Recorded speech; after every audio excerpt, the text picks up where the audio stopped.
What does Kyoto have in common with the world-beating rock band Oasis? The B-sides. See, the lesser-known attractions are so astonishingly good, if you put them in any other city, they'd be the headline acts. So strap yourself in for over an hour of non-stop hidden gems, starting with 10.5 of my all-time favourites.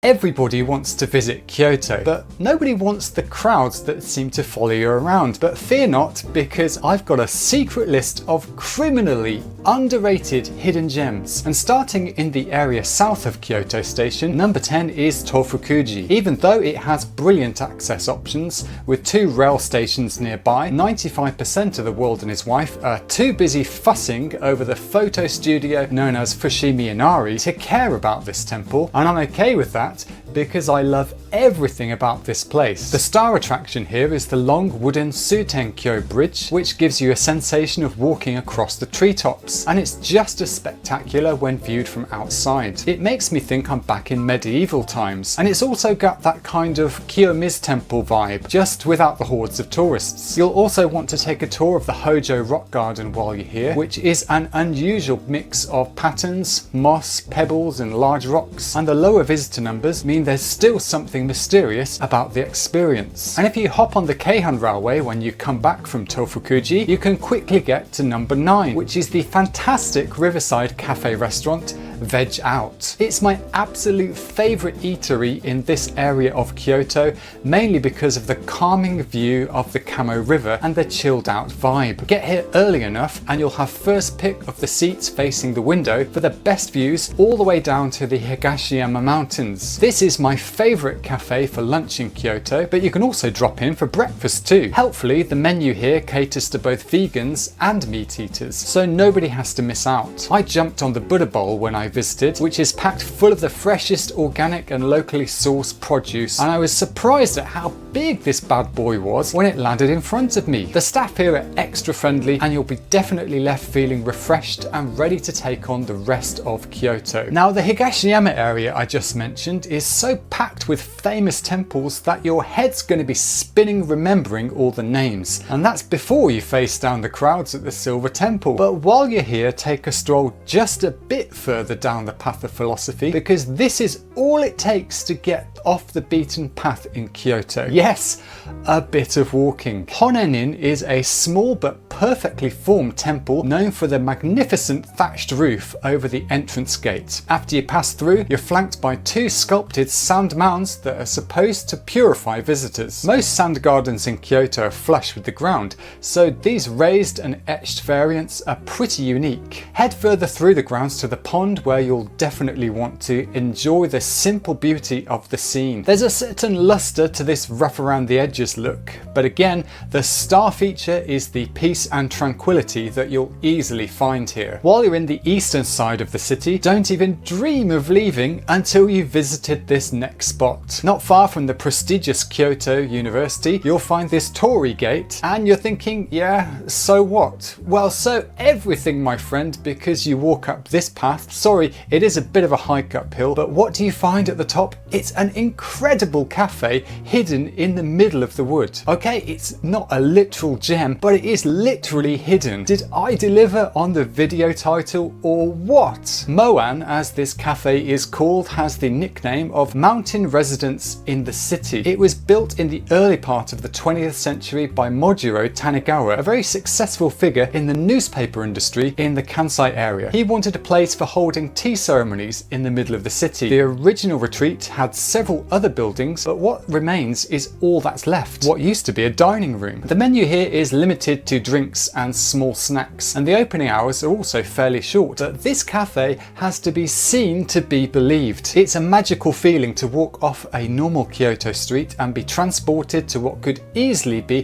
Hansel and Gretel's forest, and it's the most relaxing cafe experience you can have in Kyoto, bar none. If you're getting value out of this video so far, give me a thumbs up and let me know in the comments which spot on this list you think you'll visit when you come to Kyoto. On the way back from the Higashiyama Arashiyama area, I always think it's a great idea to spend some time next to the River Kamo. Young and old in Kyoto tend to hang out by the river for drinking, socializing, or just playing a musical instrument in the open air. And this is where you can find the 0.5 of the 10.5 hidden spots, because in addition to all the bridges, the River Kamo also has stepping stones. Whether you use them to cross the river yourself or simply watch others cross to see if they manage to fall in, the stepping stones are much overlooked, but definitely a fun addition to visit. You can find this crossing just north of the Nijo Bridge. You can't spend too long in Kyoto before realizing that green tea is a big deal here. I mean, particularly matcha, and particularly matcha from the Uji area of Kyoto, about 30 minutes on the train south of the city centre. That's where you'll find the main branch of Nakamura Tokichi, one of the most prestigious tea companies here, founded back in 1854. Of course, it's not just famous for its tea, but also its tea flavoured desserts. But if you don't have the time or the energy to venture down to Uji for one of these famous sweet treats, you're in luck, because tucked away in the centre of Kyoto Station is a small branch of the chain which will be happy to indulge you. Just opposite the west gate of the station, head up the escalator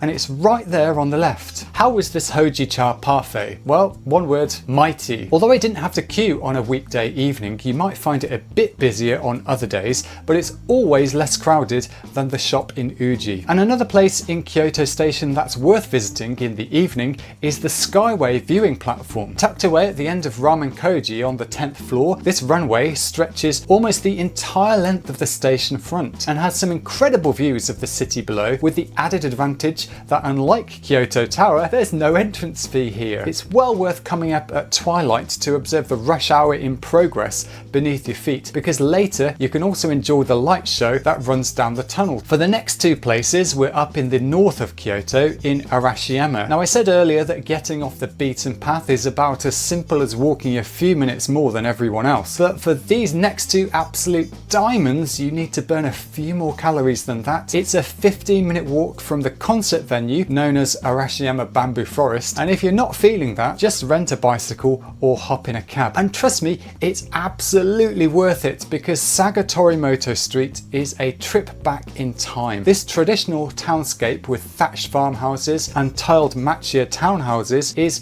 just like Gion, a specially protected area in Kyoto, where you're not allowed to mess around with the overall look of the buildings. Now, many of these houses are now restaurants, which is handy after that strenuous 15-minute walk, right? Number 3 on this list is not very far away. It's also in Arashiyama and just down the road from here. It's possibly my all-time favourite temple in all of Japan. Why? Because it's small, perfectly formed, and incredibly beautiful. Out of all the moss gardens in temples in Kyoto, I think this is the cake taker. I mean, it just makes me weep at how pretty it is. And you want to know the best part? Don't be surprised if you're alone here. Seriously, in all the times I've visited this temple, I've never seen more than 10 people inside at a time. For the low investment cost of 13 minutes pleasant strolling, you get the moss garden, the moss exhibition, and the moss on the roof. I mean, come on, what's not to like? The runner-up spot on this list definitely qualifies as hidden, because despite being a repeat visitor here, I always feel like I can't find it. The storefront is a very simple doorway wedged between a tea shop and an okonomiyaki restaurant. But find it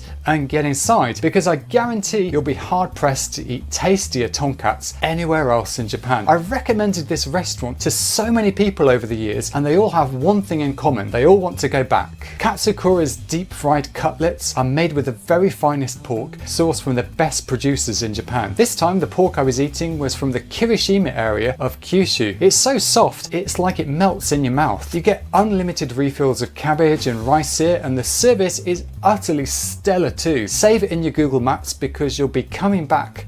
Trust me on that. Number 1 on this list requires the most travel away from the city centre, but I think you'll find it's absolutely worth the time. Head out on the Hankyu line to Higashimuko station and then walk or take a bus, and you can reach the closest thing that you're going to find in Kyoto to your very own private bamboo forest. If you came away from the photo studio in Arashiyama feeling it lacked a certain something called peace and quiet, then you'll definitely find what you're looking for here at Takenomichi, Nanzenji or bamboo path. The walking path here stretches out almost 2 kilometers, meaning that even if more people come to visit, there's plenty of space for everyone to spread out and enjoy the inside of this bamboo forest. It's incredibly peaceful, and an added bonus that you don't experience as much in Arashiyama is the frequent sight of bamboo farmers maintaining the forest. You can easily spend a couple of hours here getting lost in the twists and turns of the path. Now, if you're planning your time in Kyoto and you want an easy way to come back to all of these secret spots a bit later, then you'll love my Kyoto Hidden Gems mini guide. It includes every single attraction I put into this whole video, with the Google Maps pins, transportation advice, as well as practical tips for your visit. And by popular demand, I've drawn up suggested routes grouped by location, so you can visit multiple places without unnecessarily zigzagging all across the city. Check out the pinned comment or description to find the link. Oh, and don't tell anyone, but it also has a set of bonus hidden gems that I've not shared anywhere else yet. But let's keep that on the down low, okay? Anyway, let's get back on the road, this time to explore all the most underrated places in Kyoto. These spots are still my favourites, they just didn't make the cut for the original top 10. Oh, and keep watching because later I'll tell you about a bonus spot that didn't make it into that original video.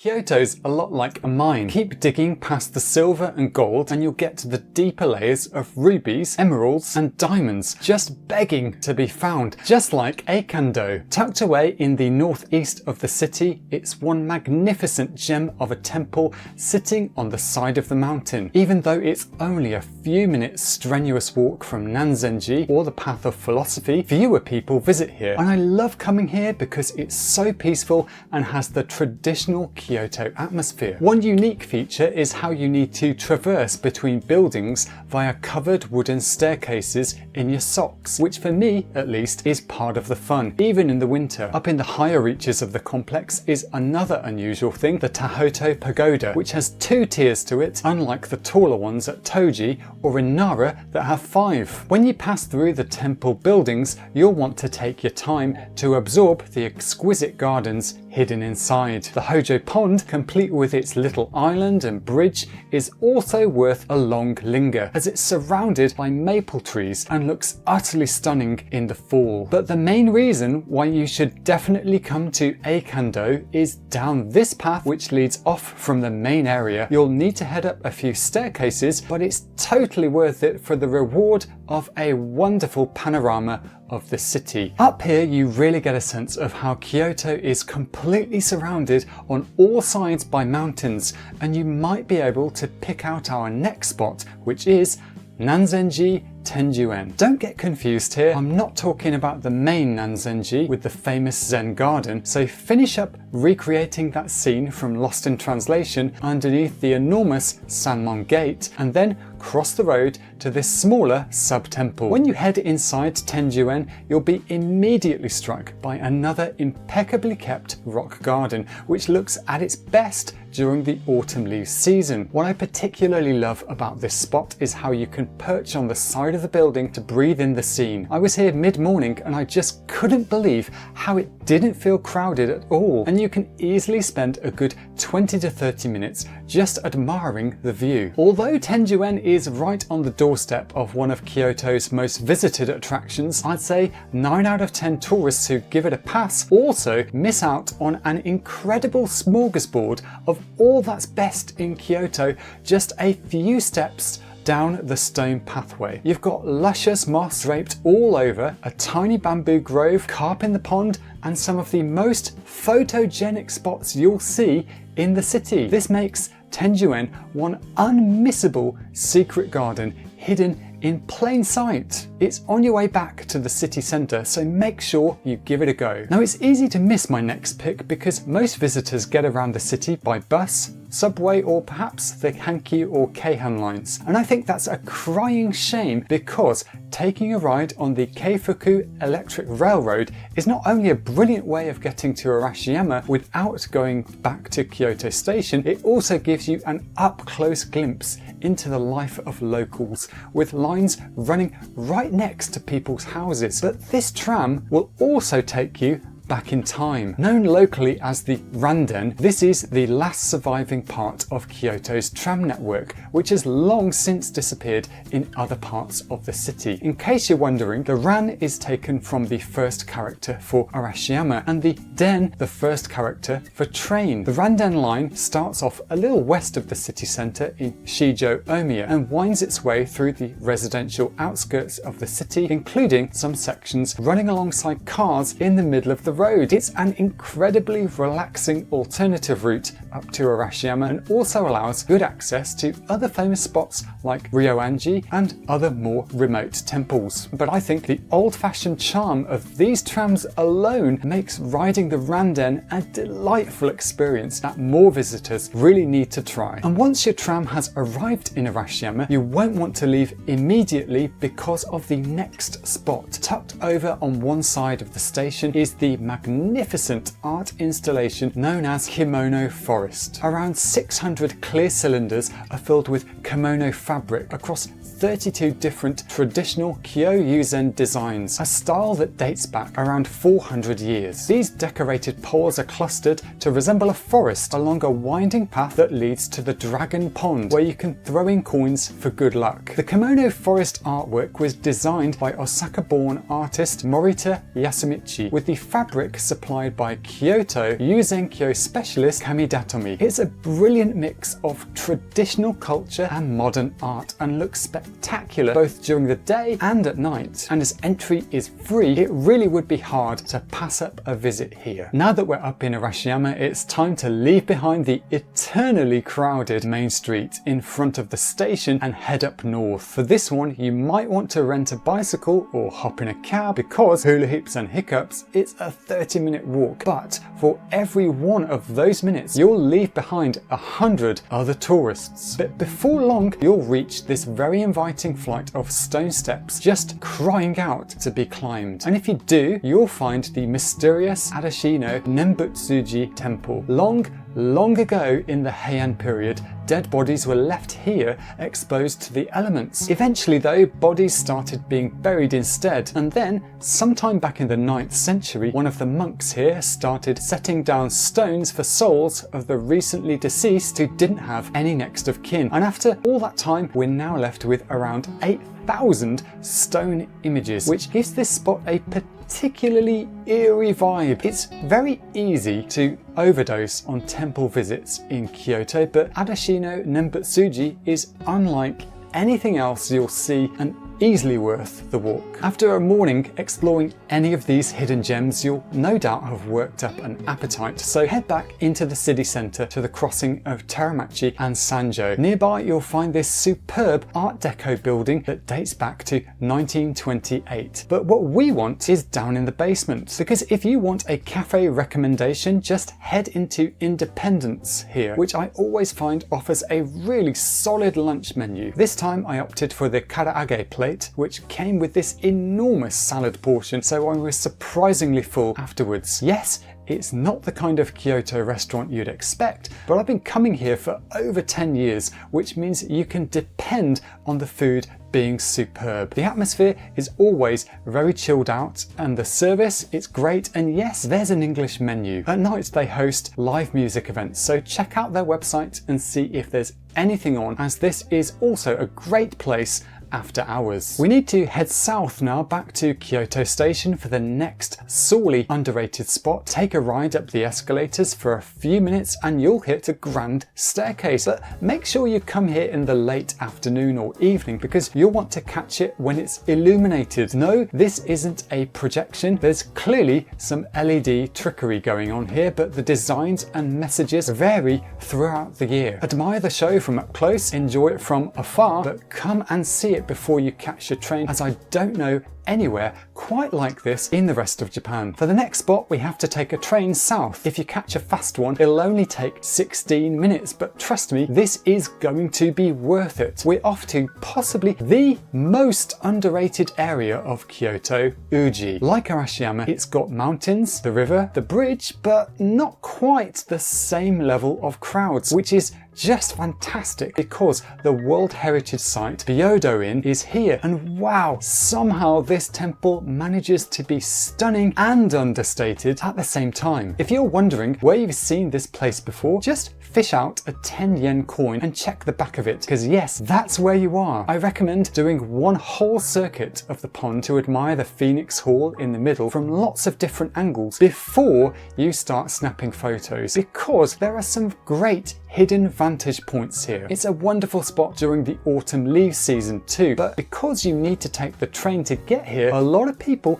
especially first timers, miss this place. Add an extra day to your trip if you have to, but whatever you do, come and visit. If you're in search of something utterly unique to do in Kyoto that isn't a shrine or temple, then might I suggest that you need to check out a flea market. This one is at Kitano Tenmangu Shrine and is absolutely sardined with handicrafts, used kimono, antiques, ceramics, ornaments, clothes, actually just about anything you can think of. The number of stalls is pretty overwhelming and you'll be sure to find some extraordinary souvenirs here. Of course, there's a mandatory set of food stalls in case you get hungry as you shop or browse, and it also continues into the evening, which brings a whole different atmosphere. Going to a flea market is one of the easiest and most interesting ways of seeing everyday life and meeting locals, especially when you're haggling over the price of a kimono. The flea market here happens on the 25th of every month, although there are several others held at different venues in the city. If you're getting value out of this video, don't forget to drop me a like, and then get back to number 2 on this list, which, just like with Eikando at the very start of the video, is a great place which holds onto an authentic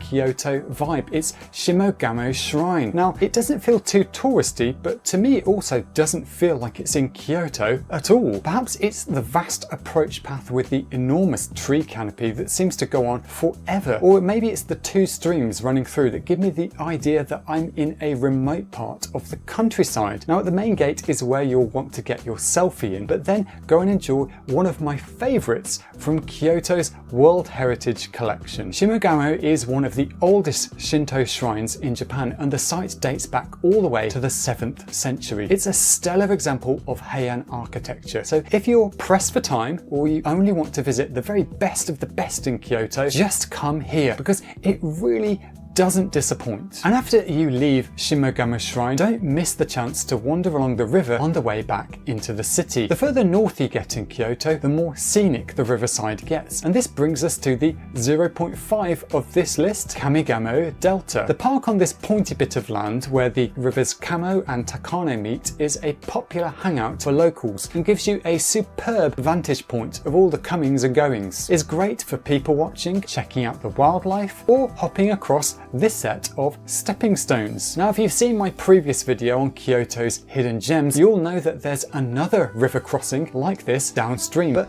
don't worry, this one is different. Fans of anime might recognize the wonderful turtle-shaped stones swimming against the current here, and the path crosses both rivers just before they converge, so double the fun. Now, as far as underrated spots in Kyoto go, I think there's only one winner, and this takes the cake by a light year and a half. This isn't so much a hidden gem as a hidden treasure chest. The Zen temple complex of Daitokuji is utterly expansive and immerses you in another world of temples within temples, exquisite stone pathways and immaculate gardens. Although there are over 20 sub-temples here, only 4 have regular opening hours, while some of the others have temporary opening arrangements at different times of the year. But don't let that put you off. Part of the fun is peering through into the closed temples, wondering what's inside. Now, even without entering any of the temple premises, it's easy to spend hours here just wandering the streets of this walled-off complex,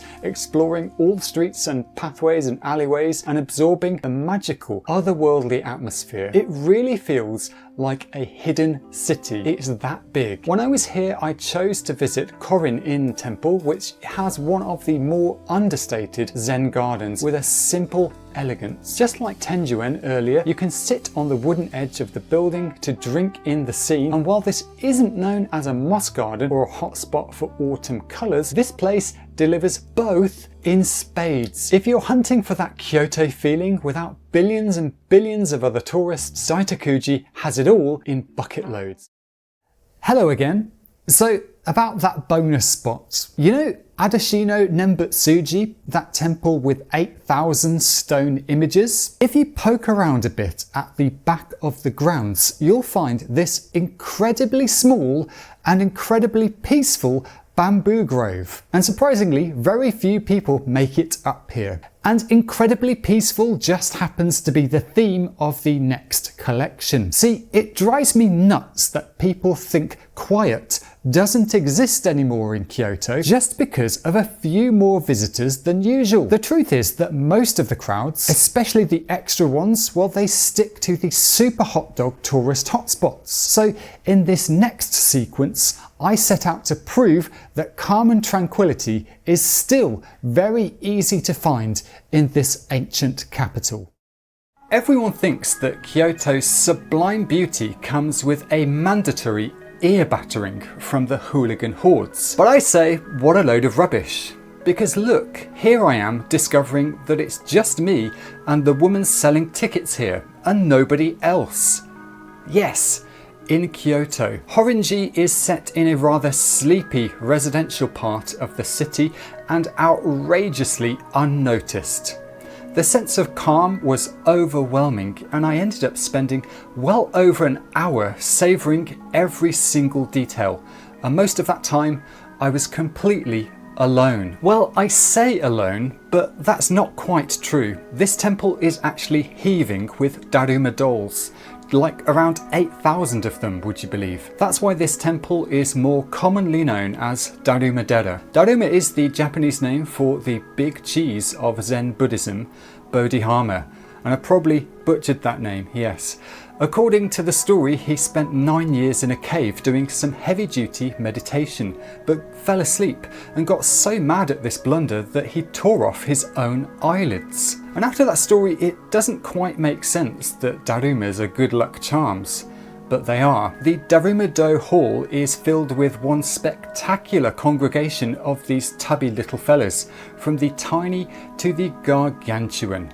But they're over in the other buildings and all around the grounds too, hiding in every spot. Honestly, you could easily spend hours just exploring here, making friends with all the residents and checking how the design varies from doll to doll. But just remember that there's more to see, because the other star attraction is tucked away to the rear. It's the Mujin-tei Garden, aka the Garden of Infinity. You'll want to sit down and take a few moments to admire this manicured masterpiece. This Zen garden has it all: the smorgasbord of lush green moss, the deliberately placed rocks perhaps suggesting the mountains that surround the city, as well as that wabi-sabi look, finding beauty in something that doesn't last forever. What I like best here is how you feel cozy even though you're outside, giving you a great chance to ponder your next move. Take the train heading to Arashiyama Theme Park and get off after 4 stops at Enmachi, and within a few short minutes you'll be transported into this ultra calm oasis. As with all the other pics in this video, location information is tucked down in the description. Up in the northern wilds of the city, the journey to this next spot will work wonders for your blood pressure before you even arrive. Head up to Demachi Yanagi on the Keihan line, then jump on a deliciously dinky train for a short ride on the Eizan Railway. The second to last stop, Miyake Hachiman, drops you into a completely different Kyoto. Mountains loom large on the horizon, the station's deserted, it's already looking very Ghibli, and we're not even there yet. Follow a stretch of the Takano River and up a side street, go a little bit up to reach the hidden wonderland of Rengeiji. Has time slowed down? Has it stopped? You might think so, because when you're hit with this incredible jaw-dropping backdrop, the appropriate response is to pause. Just lay yourself out on the tatami mats and stare as much as you want.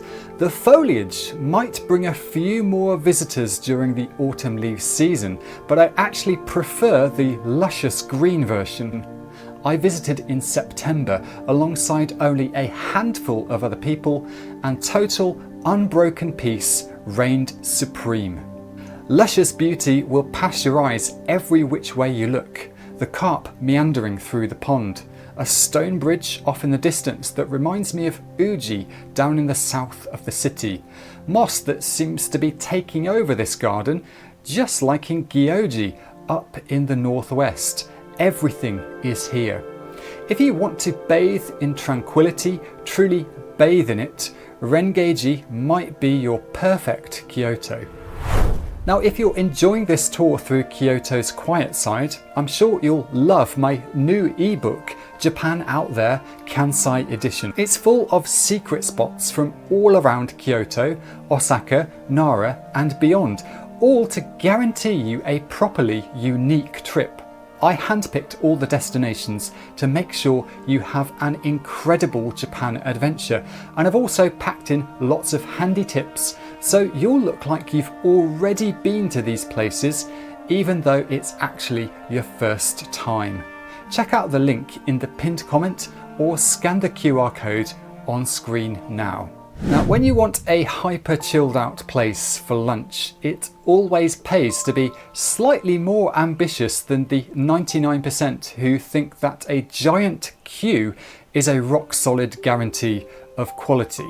No, take a stroll through the sleepy back streets of the city, because it's in mazes like this where you'll find the most secluded yet brain-stoppingly underrated eateries. And I've done the work for you on this one, so do me a favour, drop me a thumbs up, and for goodness sake, dial the noise down to -11 if you visit, because Cozy Cafe is one of those rare dining spots that truly lives up to its name. Honestly, the vibe is so laid back here, I could feel my heart rate slowing with each passing minute. I recommend going for the classic karaage set for lunch, that's fried chicken Japanese style. It's crispy and not greasy at all, and you can choose the flavour of the coating. I went with original pepper and the spiciness level was spot on. It was served with a more than generous portion of salad with pickles, your traditional heartwarming miso soup, and a cheeky slice of quiche snuck in somehow, which made me smile. This gem is hidden barely a 10-minute walk away from the Imperial Palace grounds, so a pretty central location, yes, but you may as well be in another city entirely, it's that calm. From the outside you might think it's an antique shop, but don't be deceived, it's a favourite amongst locals. That said, the staff are just as friendly with outsiders as they are with Kyoto residents. It's stylish yet homely, has a touch of the Lost in Time vibe, and you're not going to feel hurried while eating, so just sit back and savour your time here. As I mentioned before with Rengeiji, journeys to serene spots can be equally relaxing in themselves, and this next location is no exception, because a few steps from Nijo Castle will lead you straight to a choice. Do you want to walk along the busy Horikawa Street, or do you fancy a stroll up the totally unexpected Horikawa River Promenade? Obviously that's a no-brainer.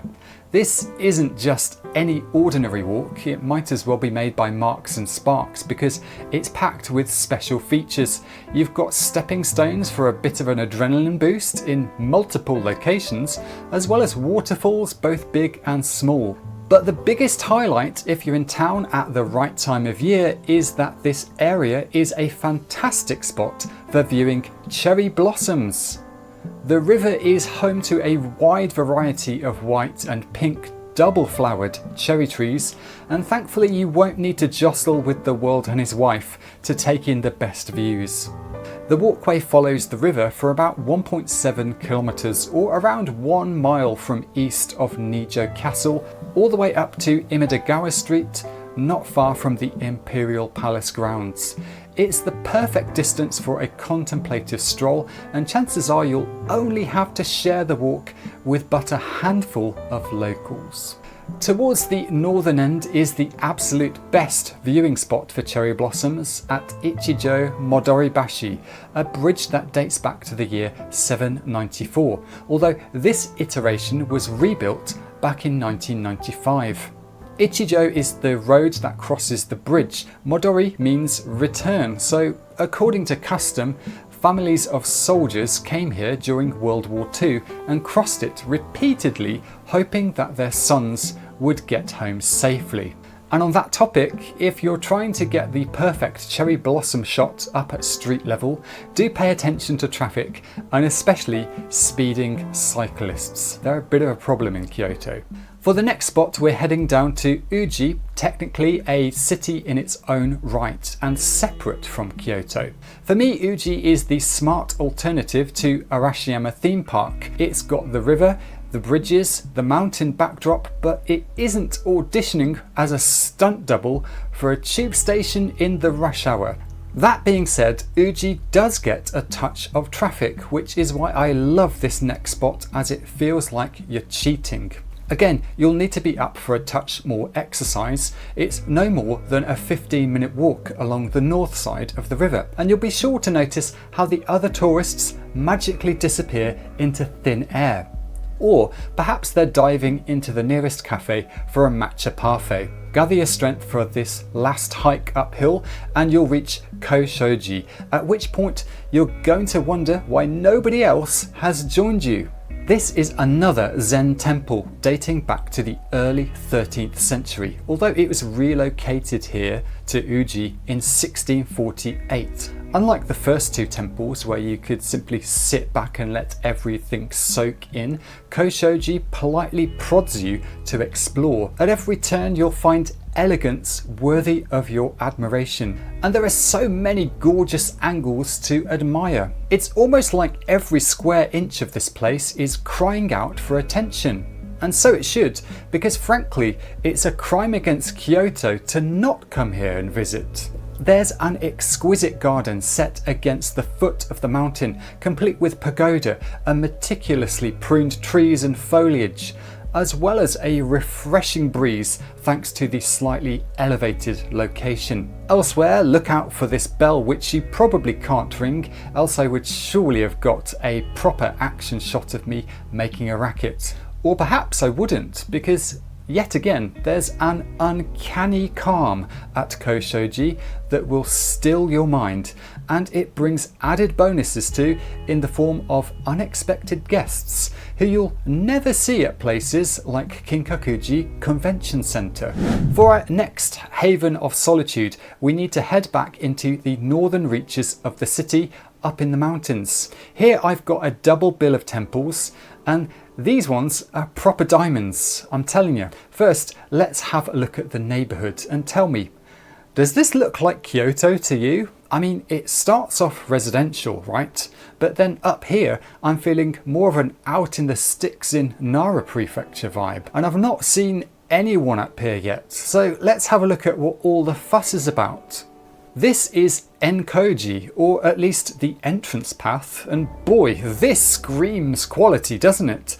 The carefully clipped trees, the pebble-edged stone path hemmed in with luscious moss, and this is what you get on just the entrance walk. Venture inside and you'll find pristine white gravel pathways offering an overabundance of scenic options. Do you fancy absorbing the sumptuous swathes of lush moss blanketing a fairly expansive garden, chock full with rustic stone lanterns and the perfectly positioned rocks nestled alongside the wiry tree trunks? If you're running out of bars on your battery and don't want to explore on foot just yet, Enkoji also has a tatami spot for you to hang out and just relax.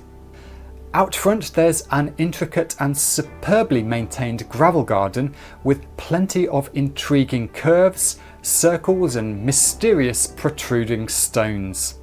Or perhaps you'd like nothing more than a dive into your own private bamboo grove, complete with empty space, quiet air and only the mountain breeze announcing its presence to you. You probably won't come across another utterly empty bamboo grove on your visit, unless of course you've watched one of my other Kyoto videos, so I'd recommend you grab this chance by the scruff of its neck and savour the moment before it disappears. Fun fact here, Enkoji was set up back in 1601 by Tokugawa Ieyasu, the OG shogun who kicked off the Edo period in Japan. Yeah, I probably messed up that name as well, but anyway, this was when the country was remarkably peaceful and also largely cut off from the rest of the world, which is coincidentally just how you will probably feel at this temple. It seems like my chances of ringing any bells in this video are well and truly gone, as here at Enkoji, staff have already ruled it out. In any case, it would only break the silence, and that's something you will definitely not want to do. And if I may make another suggestion, do drink in the view of the city below and the mountains beyond through this gate before you leave. It's properly epic. Helpfully, the second temple on this double bill and the last temple in this video is barely a 5-minute walk away. Head up the slope and you're confronted by the tiniest of doorways, an inviting staircase gleaming in the sunlight and moss covering the entrance roof. Whatever's inside has to be pretty special, right? At the end of the staircase sits Shisendo, where scenery is taken to the next level, or 3 of them at least, because this temple's landscape garden is split across multiple tiers, each with their very own atmosphere. The highest level is next to the villa, with a sand garden and maple trees laid out in front of you, and you'll be glad to take a break on the tatami after all this strenuous strolling.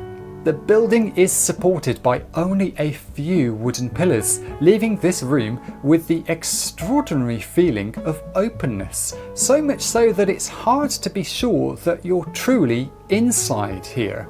Head out of the villa and down to the next level and the garden is capacious, holding a small pond complete with carp and a traditional tea house. While at the last and lowest level, you might feel like you've stepped into another garden entirely. Down here the trees are so tall that you're essentially out of view of people at the top, so much that it could be a hidden garden in its own right. What I particularly like about the visit here is how when you return from your tour of the garden, you realise what an absolute gem of a building you started off in. Returning back from the second tier, you'll see how the villa has a partly thatched roof, another distinctive touch for this unusual temple. For the final stop on this jaunt through Kyoto's dead quiet wonders, we need to take a JR train down towards Nara, leave the crowds behind at Fushimi Inari Stadium and push on for 2 more stops to Momoyama. Now, I've saved this spot until last because honestly, it was the inspiration for this video. Because look, there is nobody here. Peace and tranquility are waiting for you, and wait they do in abundance. This is the mausoleum of Emperor Meiji, and knowing that should prompt you to start asking questions. With Meiji guiding the country through enormous changes, the shrine dedicated to him up in the Tokyo Monstropolis is fittingly epic and receives box office visitor numbers every year. But this place does not. Don't try to understand, just feel it. The stillness, the way the towering trees deaden all sound as you journey along the path. The curves along the way are seemingly endless. You've got plenty of time on the walk in to ponder over your Kyoto visit and choose your favourite spots. And nobody is going to bother you. Apart from the solitude, what I particularly love about this place is how minimalist it is. This epic staircase lined by the forest has nothing to distract you, and the climb up is almost inevitably meditative. Meiji's final resting place is hugely understated, only visible a way off in the distance at the end of a perfectly raked sand path through several torii gates. I can guarantee you will not find stillness like this in the rest of Kyoto. But as you pause over this wonderful vista of the south of the city, don't think this is the end, because in this next video I've got more quiet corners for you to explore, starting with a fortress that isn't Nijo Castle. Now, you might not know this, but there's more to Kyoto than just temples and shrines. So in this last part, I wanted to focus on non-religious spots, and as always, the quieter the better. And don't forget, if you want my handy mini guide to help you plan your hidden gem adventure in Kyoto, hit the link in the description. You'll also get a bunch of secret spots I've not talked about anywhere else, as well as sample sightseeing plans arranged by location. But for now, on to Kyoto's quiet adventures.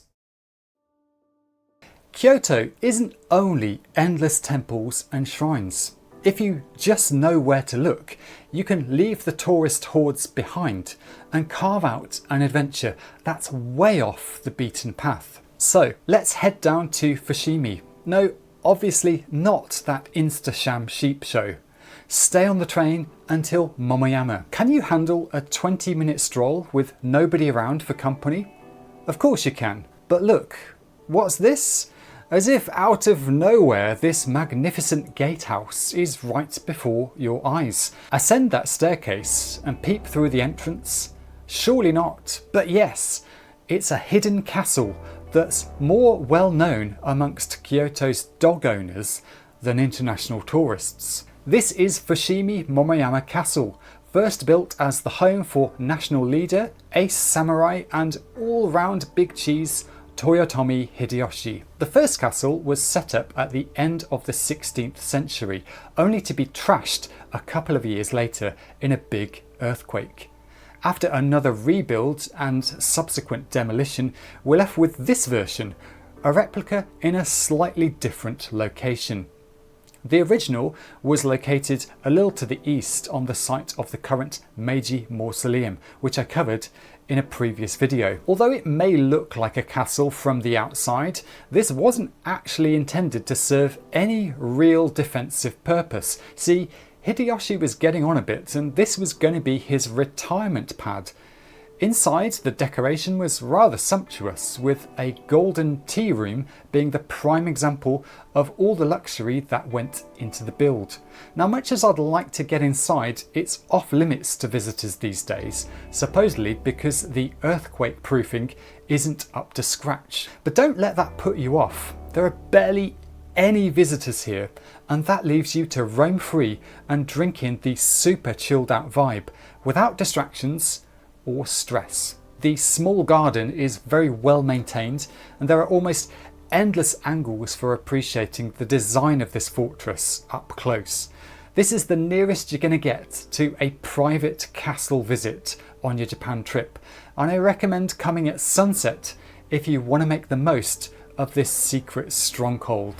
Now, I always say that walking a bit further is the easiest way to beat the Kyoto crowds, or really just crowds in general, but for the next hidden gem, we're taking things up a few more notches.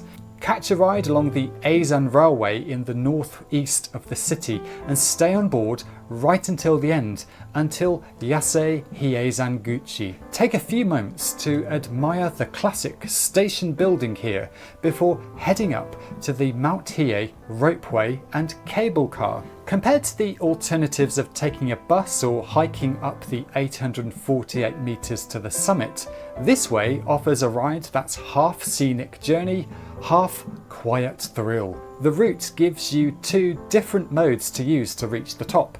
The first vehicle you climb aboard is basically a kind of tram that's pulled up the slope using a cable pulley system. It scarcely seems possible at first, it's such a steep slope to climb, but before long you'll be gawping, because you're at the changeover point and right in front of you is the incredible vista of the northern reaches of Kyoto. At this point, you have to change over to a gondola for the final leg of the ascent. This is one more example of the journey being just as fun as the destination. I've actually come to take this journey by itself before because it's such a great spot for seeing some of the best autumn colours in the city. And because it's so far north and there's limited space in that cable car, you're not going to feel like you're sharing the experience with a million other people. You should hope for blue skies above, because that view you were just drinking in, well, it's only going to get better from here on in. Because at the other end of the journey, hidden at the top of Mount Hiei, is the perfect antidote for headaches picked up at the eternal rugby scrum known as Kinkakuji Convention Centre. Up here you've got the fresh mountain air to clear that brain fog away, stunning views of Lake Biwa through the trees, as well as the totally unexpected Garden Museum Hiei. This scintillating delight up in the clouds is a brilliant mashup of impressionist art and gardens that glisten with colour throughout the year. There are plenty of recreations of impressionist scenes, notably Monet's iconic Water Lilies series of paintings. It's like Monet's garden at Giverny was airlifted to a Kyoto mountaintop, complete with flower beds styled after his work and replica paintings hidden among the blooms. Sometimes it can feel like you've stepped through the frame into the world of the painting, completely leaving Kyoto behind. The expansive gardens are home to some 1,500 types of flowers, meaning that you can visit from April all the way through to the middle of November and be able to see something different in bloom. Particularly in the summer months, a trip up to the summit here can bring some welcome respite from the heat of the city. With slightly lower temperatures because of the elevated altitude, plus the mountain breeze, you're all set to get lost in the gardens, or simply daydream the afternoon away, your thoughts floating through the sweeping panoramas you'll find everywhere you look. Now, if you're enjoying adventuring through Kyoto's quirkier and quieter corners, I'm sure you'll love my new ebook, Japan Out There Kansai Edition. It's full of secret spots from around Kyoto, Osaka, Nara and beyond, all to guarantee you a properly unique trip. I handpicked all the destinations to make sure you have an incredible Japan adventure, and I've also packed in lots of handy tips so you'll look like you've already been to these places, even though it's actually your first time. Check out the link in the pinned comment or scan the QR code on screen now. Let's face it, you can gorge your eyes on scenery, but all the views in the world can't make up for the fact that they're 100% calorie free. So let's head down into the city and fix that. Luckily, I've got the perfect riverside spot, and since it's up in the north of Kyoto, you'll be leaving with your eardrums intact. Plus, this is a cafe everyone can enjoy because it's not just completely vegan, it's also totally gluten-free. Cafe Planet is a quirky yet soothing oasis of calm, despite its setting along the relatively busy Imedagawa Street and across from Demachi Yanagi Station on the Keihan line. My favourite place to sit is at the window facing the Kamo Delta area, another secret spot of Kyoto I featured in a previous video, which is known for its stepping stones. You're partially hidden away from passers-by in the cafe, but you can still easily people watch or just gaze out towards the mountains in the distance. But that's not all. If minimalism is more your style, there are plenty of other seating options, including this cozy hideout up on a mezzanine level. The menu here is limited to a few lunch options, snacks and drinks, but it's all excellent quality, which is sure to be music to the ears for those of you with dietary restrictions. This time around, a hefty organic vegetable salad and combo of vegan pizzas was in order to do something about that calorie deficit. Although I could easily have hung around here for one or several of their cookies and a latte, such is the dreaminess of this eatery. After that high altitude jaunt up the mountain, you might be wondering if it's even worth trying to find a similar kind of solitude down in the city. So let me surprise you. Starting down at Kyoto Station, jump on a train heading to Arashiyama. But brace yourself, you're going to feel like a proper donkey getting off early at Hanazono. Anyway, leave those Insta hunters behind because just a light stroll north takes us to the delightfully deserted Myoshinji. This Rinzai Zen temple complex is truly expansive, and it's easy to saunter along the exquisite stone pathways on a journey to nowhere but tranquility. It's one of those places where getting lost is part of the allure. And because this site is so enormous, the getting lost isn't likely to be a communal activity. Overabundance of charming, barely discovered corners and a staggering lack of bustle all whispers authentic Kyoto to all of you who pay a visit. Put your phone away and see where your nose can take you.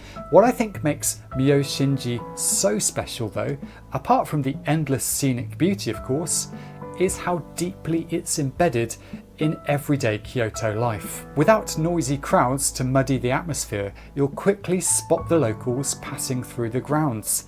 They're probably following the shortcuts they've used every day for years, even if that shortcut involves a low bridge and the need to drop their head. If you pay attention, you might even glimpse a monk off to attend to his duties. Myoshinji was once home to an imperial villa, which was later converted to a Zen temple in 1337. With 46 sub-temples and plenty of superbly sculpted gardens, it would be difficult to recommend any one spot to visit.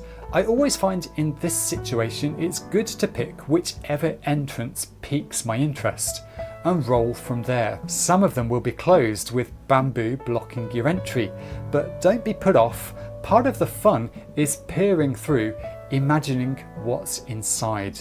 Taizo-in's garden is astonishing, one of those picture-perfect scenes that still feels intimate and reserved just for you. Hunt for long enough and you'll find this intriguing sauna room, once used by priests who would meditate in clouds of steam. I mean, Kiyomi's stadium doesn't have that, does it? And over in the Dharma Hall, there's a magnificent ceiling dragon spiralling through the clouds above your head. And no, you can't take pictures, so yes, this sign came in handy. For the next trio of perfect picks, we need to venture down south of the city to the uber overlooked oasis, Uji. Try saying that quickly. It's an easy 35-minute hop on a JR train from Kyoto Station, which gives you more than enough time to go and drop me a thumbs up, because let's face it, without me, you'd just be following the same cookie cutter itinerary built from every Kyoto top 10 video. Now, Uji is a name synonymous in Japan with green tea, and not just any old slop, the proper Marks and Sparks top quality kind. With this video being deliberately light on temples and shrines, you're welcome, you might think that I'm gonna send you off to do a tea ceremony, but come on, I think we can do a bit better than that, right? Just a few minutes walk from Uji Bridge, you can find Chazuna, and yes, I'm probably butchering that name, aka Uji's Tea Museum. Located in a trippy triangular building next to the river and surrounded by vast swathes of tea greening its way to ripeness, this is an ideal spot to get up to speed on how matcha gets from the field to your taste buds. At Chazuna, you can take part in a matcha grinding workshop. This experience session takes you through the process of how the green tea is cultivated and harvested before it's time to get all hands on.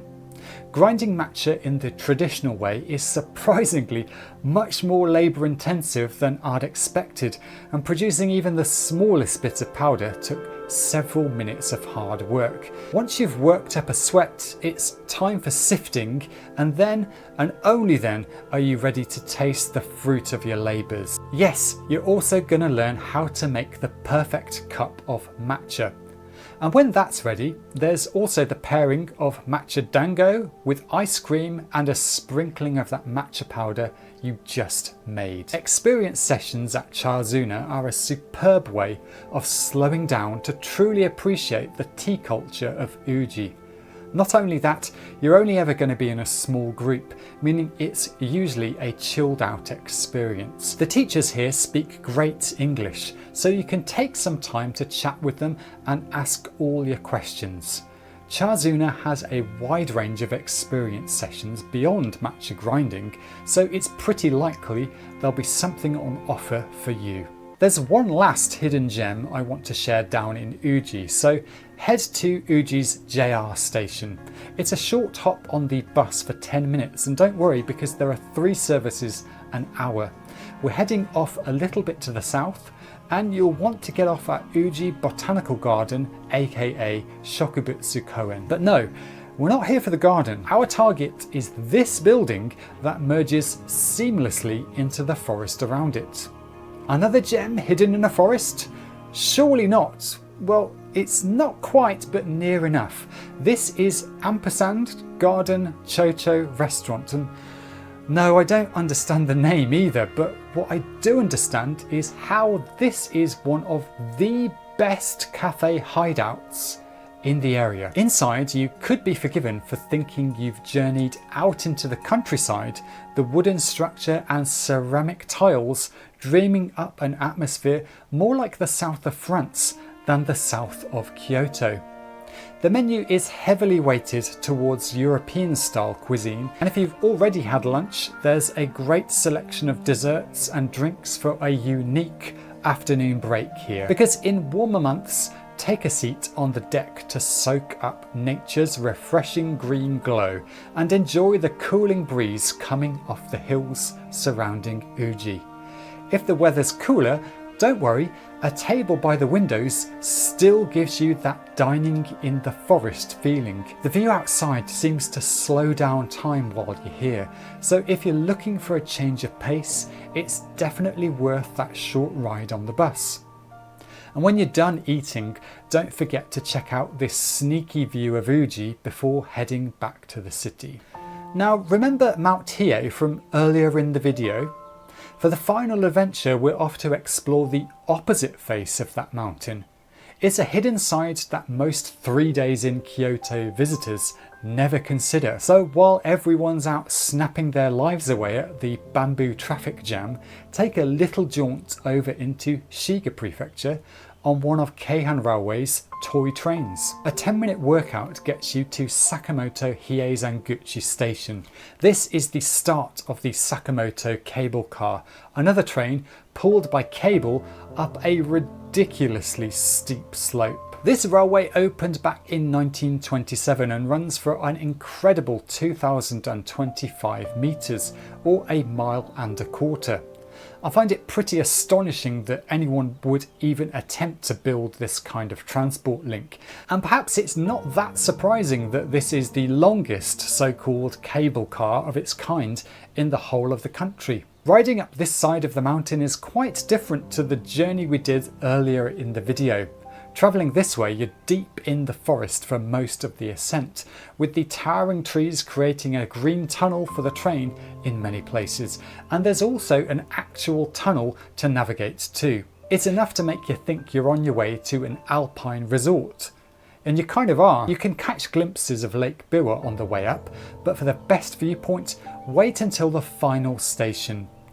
Just next door there's a viewing platform. This is where you'll find utterly stunning vistas of the lake, including the city of Otsu, as well as the western shore and beyond to the north. So, on to today's final destination. We're back on top of Mount Hiei again, only this time on the eastern side.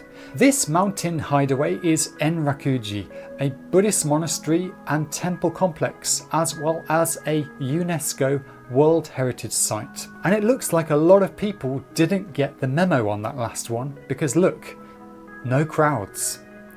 Enrakuji dates back to the end of the 8th century and is one of the most significant monasteries in the whole of Japan.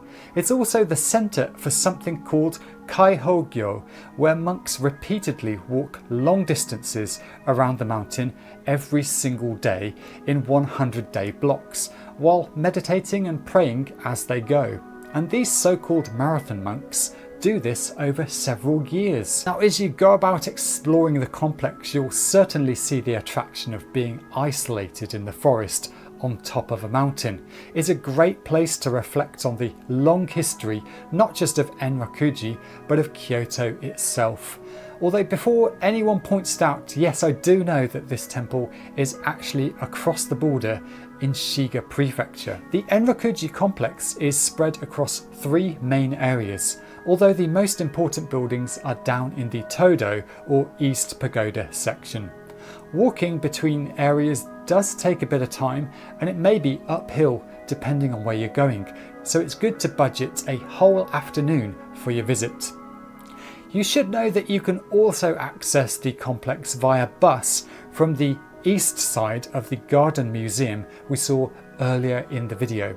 This means it's fairly straightforward to bundle it with Enrakuji and make it a whole day out away from the tourist hordes. Because this might well be the emptiest World Heritage Site that you'll find during your stay in Kyoto. I couldn't say for sure, but I do know that when I came in mid-September, it felt far from busy. I was free to revel in the seclusion, the little details on the sides of each building, the unexpected bells out in the forest clearings.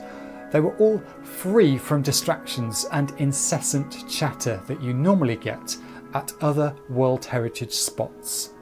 So that's it for Kyoto's quieter and quirkier side. But if you're in the mood to venture further outside the city to find more quieter spots, check out this video up here. See ya.